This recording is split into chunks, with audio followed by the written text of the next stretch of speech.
तो आज मैं sunset in my home town movie की एक्सप्लेनेशन करने जा रहा हूँ। कहानी की शुरुआत हाक्सू से होती है, जो कि एक रैपर था और एक शो में होता है जहाँ पर वो एक रैप कर रहा था।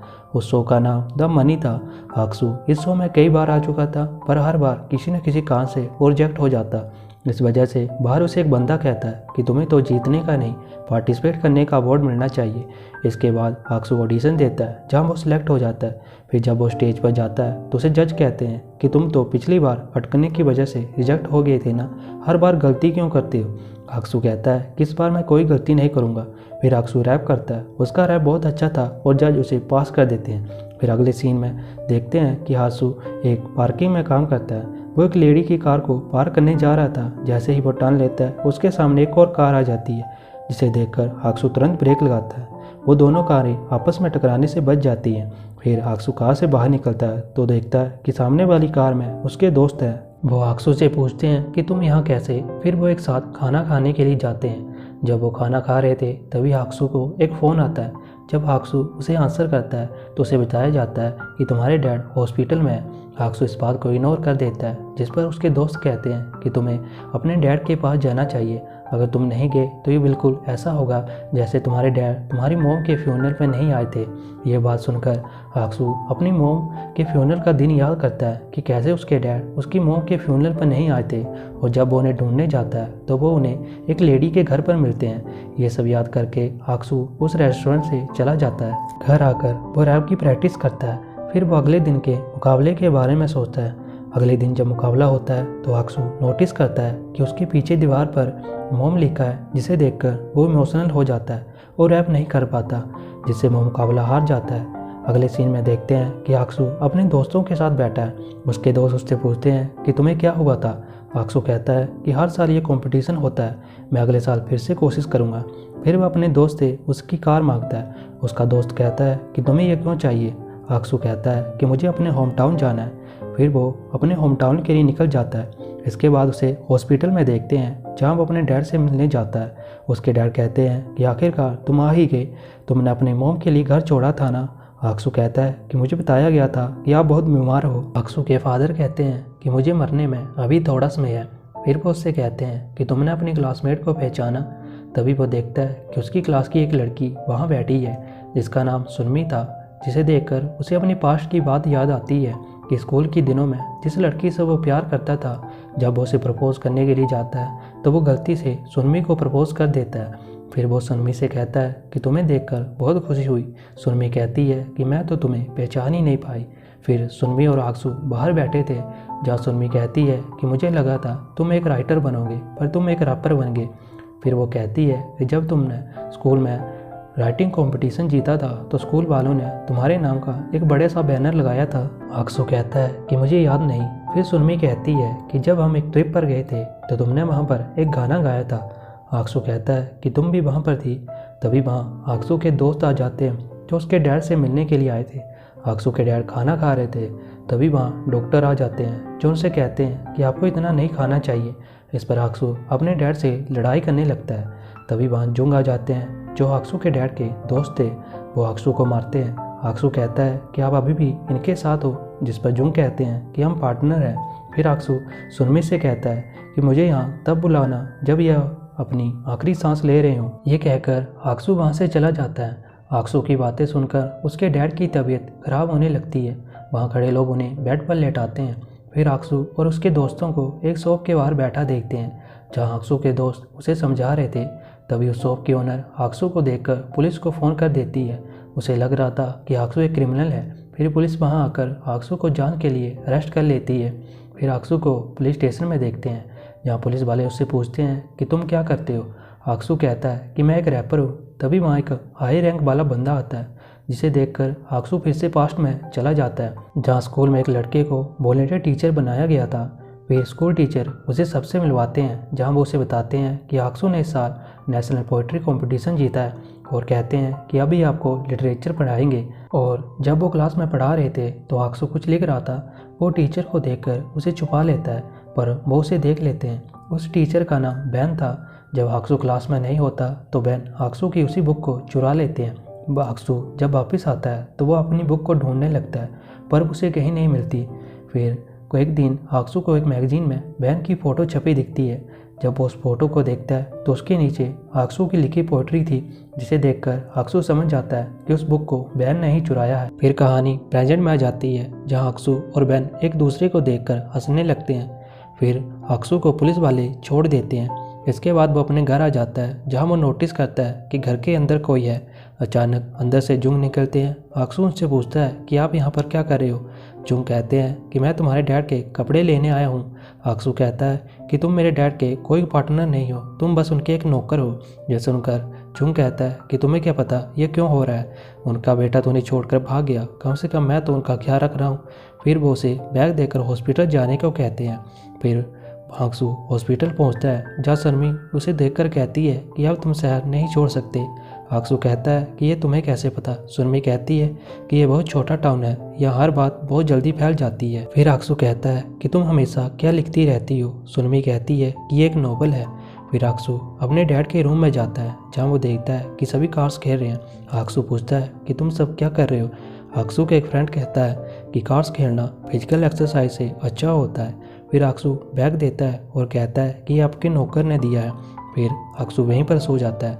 जब वो अगली सुबह उठता है तो देखता है कि सुनमी फिर से लिख रही है, जिसे देखकर हाक्सू कहता है कि तुम्हें एक लैपटॉप लेना चाहिए। सुनमी कहती है कि पेंसिल से लिखने का एक अलग मजा है, तुम ये नहीं समझोगे।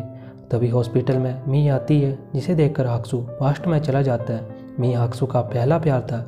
उसने स्कूल टाइम में मी को प्रपोज किया था, पर मी ने हाक्सू को रिजेक्ट कर दिया था। फिर प्रेजेंट में मी हाक्सू को देखकर कहती है कि हम बहुत समय बाद मिले। फिर मी हाक्सू को अपने साथ अपनी म्यूजिक क्लास में ले जाती है, जहाँ मी हाक्सू से पूछती है कि तुम रैपर ही क्यों बनना चाहते हो। हाक्सू कहता है कि मैं बस यहाँ से दूर जाना चाहता था। तभी वहाँ बेन आता है, जो हाक्सू को बताता है कि मी और मैं कपल हैं। फिर हाक्सू बेन के सामने मी को ड्राइव पर चलने के लिए पूछता है और कहता है कि हम पुराने दोस्त हैं। इस पर बेन कहता है कि तुम एक सस्पेक्ट हो, इसलिए ज़्यादा दूर मत जाना। इसके बाद हम हाक्सू और मी को समुद्र के किनारे एक रेस्टोरेंट में देखते हैं। मी कहती है कि मैंने तुम्हें टीवी पर देखा था, तुम्हारा रैप बहुत अच्छा था। तभी हाक्सू को पुलिस वालों का फ़ोन आता है। वो उससे उसकी लोकेशन पूछते हैं। हाक्सू से लोकेशन बता देता है। फिर देखते हैं कि वो कॉल बेन ने करवाई थी हाक्सू की लोकेशन का पता लगाने के लिए। बेन एक बंदे को फ़ोन करता है और उसे हाक्सू की लोकेशन बता देता है और कहता है कि लड़की को बिना चोट पहचाने ले आना। और वो बंदा पूछता है कि लड़के का क्या। बेन कहता है कि उसे तुम देख लो। फिर हाक्सू और मी को एक कार में देखते हैं, जहाँ वो आपस में बातें कर रहे थे। तभी सामने एक दूसरी कार की लाइट्स उनके ऊपर पड़ती है। ये देखकर हाक्सू कार से बाहर निकलता है और देखता है कि सामने योंग खड़ा है। तभी उसे फिर से पास्ट की बातें याद आती है, जहाँ हाक्सू और उसके दोस्त मिलकर योंग को बुली किया करते थे। फिर योंग मी को घर भेज देता है और हाक्सू को अपने साथ एक रेस्टोरेंट में ले जाता है, जहाँ योंग हाक्सू को उसी तरह बुली करता है जैसे बचपन में हाक्सू योंग को किया करता था। इसके बाद योंग हाक्सू को छोड़ देता है, पर उसका नंबर ले लेता है। योंग के जाने के बाद हाक्सू कहता है कि मुझे अपना नंबर बदल लेना चाहिए। फिर जब हाक्सू हॉस्पिटल आता है तो उसके डैड उससे पूछते हैं कि क्या हुआ। हाक्सू कहता है कि अपने काम से मतलब रखो, जिस पर जुंग कहता है कि तुम्हारी बात करने का तरीका सही नहीं है। इस पर हाक्सू कहता है पता है मैं कब सबसे ज़्यादा खुश था। तभी हम पास्ट का सीन देखते हैं, जहाँ हाक्सू छोटा था और उसके डैड मारपीट के आरोप में जेल जा रहे थे, और वो जाने से पहले हाक्सू को उसकी मॉम के इलाज के लिए पैसे देकर जाते हैं। फिर प्रेजेंट में हाक्सू कहता है कि बस वही समय था जब मैं सबसे ज़्यादा खुश था। फिर हाक्सू अपने डैड से कहता है कि आपने अपनी बुरी आदतों की वजह से अपना सब कुछ खो दिया, और इस वजह से मॉम काफ़ी परेशान रहती थी। उन्होंने मुझे 20 साल की उम्र में ही घर छोड़ने के लिए कहा। फिर उसके डैड कहते हैं कि बस करो, पर हाक्सू नहीं रुकता और कहता है कि और शराब पियो और मर जाओ। फिर हम बहन और मी को देखते हैं, जहाँ बहन मी से पूछता है कि हाक्सू घर पहुँच गया था। मी कहती है कि वो हॉस्पिटल में है। बहन कहता है कि वो ठीक तो है। मी कहती है कि उसके डैड हॉस्पिटल में एडमिट हैं। फिर वो बहन से कहती है कि सुनमी ने हमें कैरियोके के लिए इनवाइट किया है। दूसरी तरफ सुनमी हाक्सू से कहती है कि मी ने तुम्हें कैरियोके के लिए बुलाया है। हाक्सू कहता है कि तुम भी चलो। सुनमी कहती है कि मुझे पसंद नहीं। फिर हाक्सू कैरियोके में पहुंच जाता है, जहां बेन और मी पहले से ही मौजूद थे। बेन गाना गा रहा था, जिसे देखकर हाक्सू भी रैप करने लगता है। तभी वहां सुनमी भी आ जाती है। जो सुनमी बहुत ज़्यादा ड्रिंक कर लेती है और हाक्सू से माइक छीनकर खुद पागलों की तरह गाना गाने लगती है। इसके बाद वो एक रेस्टोरेंट में जाते हैं जहाँ बेन हाक्सू से पूछता है कि तुम कहाँ रहते हो। हाक्सू कहता है कि मैं सियोल में रहता हूँ। वो दोनों बातों ही बातों में एक दूसरे से लड़ाई कर रहे थे। तभी सुनमी बहुत ज़्यादा ड्रिंक कर लेती है। फिर वो खड़े होकर मी के बारे में कहती है कि ये तुम दोनों से ही प्यार नहीं करती, ये तुम दोनों का इस्तेमाल कर रही है। फिर वो बेन के बारे में कहती है कि तुम एक चोर हो, और ये कहकर वो वहाँ से चली जाती है। उसके जाते ही बेन मी से पूछता है क्या सुनमी सच कह रही थी। बेन मी को गिफ्ट में दिया हुआ नेकलेस वापस मांगता है। मी उसे उस नेकलेस को दे देती है और वहाँ से निकल जाती है। दूसरी तरफ हाक्सू सुनमी को रोकता है। सुनमी रुकते ही हाक्सू को एक थप्पड़ मारती है और कहती है कि तुम भी अपने डैड से अलग नहीं हो, तुम भी एक लूज़र हो और तुम भी सिर्फ अपने बारे में ही सोचते हो। फिर वो वहाँ से जाने लगती है। वो चलते चलते स्कूल के दिनों को याद करती है कि कैसे वो दिन भर हाक्सू को देखा करती थी। उसके दोस्त उससे पूछा करते थे कि तुम हाक्सू को इतना पसंद क्यों करती हो। सुनमी कहती थी कि बस मैं करती हूँ। फिर अगले सीन में हम बेन को देखते हैं जो योंग से मिलता है और कहता है कि तुम हाक्सू की बातें मानते हो। योंग कहता है कि ये तुमसे किसने कहा। बेन कहता है कि तुम उसके नौकर हो। इस पर योंग का एक आदमी कहता है कि तुम ज़्यादा बोल रहे हो। इस पर योंग कहता है कि दिख नहीं रहा कि बड़े बातें कर रहे हैं। बेन कहता है कि भूलना मत तुम मेरे नौकर हो। योंग कहता है कि आप सही कह रहे हो। तभी बेन मी की बात करता है जिस पर योंग को गुस्सा आ जाता है और वो बेन को बहुत मारता है। इसके बाद हाक्सू को देखते हैं जो सुनमी की लिखी बुक पढ़ रहा था जिसमें सुनमी ने लिखा था कि पहला प्यार बहुत खूबसूरत होता है। तभी वहाँ हाक्सू के डैड आ जाते हैं और हाक्सू से माफ़ी मांगते हैं। हाक्सू कहता है कि आप हर बार माफ़ी क्यों मांगते रहते हो। फिर हाक्सू कहता है कि आप मॉम के फ्यूनरल पर क्यों नहीं आए थे। हाक्सू के डैड कहते हैं कि मेरे पास बहुत से कारण थे। हाक्सू कहता है कि क्या कारण थे। उसके डैड कहते हैं कि मुझे गिरफ्तार किया जा सकता था। ये सुनकर हाक्सू सुनमी का हाथ पकड़ वहाँ से ले जाता है और कहता है कि मुझे तुमसे बात करनी है। हाक्सू कहता है कि तुम्हें क्यों लगता है कि मैं अपने डैड के जैसा हूँ। मेरी लाइफ में तुम इंटरफेयर क्यों करती हो। मैं सियोल में सही से रह रहा था तो तुमने मुझे यहाँ क्यों बुलाया। फिर वो पूछता है कि क्या मैं तुम्हारा पहला प्यार हूँ। सुनमी कहती है कि मैंने तुमसे कहा था कि मुझे सनसेट बहुत पसंद है और जिसने मुझे सनसेट की खोज करने के लिए प्रेरित किया वो तुम थे। फिर सुनमी पास्ट को याद करती है और बताती है कि मैंने बहुत बार सनसेट देखा था पर उस दिन बहुत अलग था, बहुत सुंदर भी था और दुखी करने वाला भी, और मैंने उसी दिन से राइटर बनने का फैसला किया। फिर हाक्सू को किसी का फ़ोन आता है और वो सियोल जाने का फैसला करता है। जाते वक्त वो सुनमी से कहता है कि मैं तुम्हारी बुक सियोल में पूरी करूँगा। जैसे ही हाक्सू कार में बैठने वाला होता है तभी योंग के आदमी उसे पकड़ लेते हैं और उसे फ़ोन पर बात करने के लिए कहते हैं। बात करते करते योंग भी वहाँ पर आ जाता है और कहता है कि मैं यहीं पर हूँ। फिर वो उसे अपने साथ चलने को कहता है। हाक्सू कहता है कि हम कहाँ जा रहे हैं। इसके बाद वो दोनों मी के घर पर आते हैं और योंग मी को खाने के लिए इनवाइट करता है। पीछे से हाक्सू मी को मना करता है जिसे देखकर मी कहती है कि मैंने मेकअप नहीं किया। फिर योंग कहता है कि तुम बिना मेकअप के भी अच्छी लगती हो। फिर ये तीनों एक रेस्टोरेंट में जाते हैं जहाँ मी योंग से कहती है कि तुम एक गैंगस्टर हो ना। योंग कहता है नहीं, मैं एक बिजनेसमैन हूँ। मी कहती है तो तुम एक ठग हो।